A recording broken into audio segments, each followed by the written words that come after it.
Hello friend, তোমরা সবাই কেমন আছো? আশা করি ভালো আছো। আমিও ভালো আছি। তো দেখো, আজকে শ্রাবণ মাসের দ্বিতীয় সোমবার। তো আমরা সবাই মিলে আজকে আমাদের মন্দিরে পুজো করছি। ঠাকুরের মাথায় আমরা জল ঢালছি। দেখো, আমার জল ঢালা হয়ে গেছে। এবার আমি ঠাকুরকে মুছে পরিষ্কার করে এবার সাজিয়ে নেব। ঠাকুরকে সাজাতে তো আমার খুবই ভালো লাগে। আর তোমরা কে কে আজকে পুজো করছো আমাকে অবশ্যই কমেন্ট করে জানিও। তো চলো ভিডিওটি দেখতে থাকো।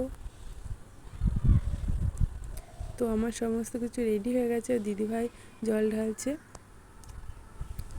তো তারপরে ভাগ্নিও জল ঢেলে নিল। তো আমার মেয়েও ঢালছে, ও ভাগ্নেও ঢালছে।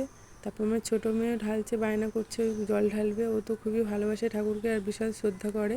দেখো, একা একাই ঠাকুরকে নমস্কার করছে। তো চলো, আমার সব কিছু কমপ্লিট হয়ে গেছে। আমি একটু বাটাটা সাজিয়ে নিলাম। তো সমস্ত কিছু জ্বালিয়ে গাজাটা একটু ধরিয়ে নিচ্ছি। তো পুজোয় বসে গেছি আমি।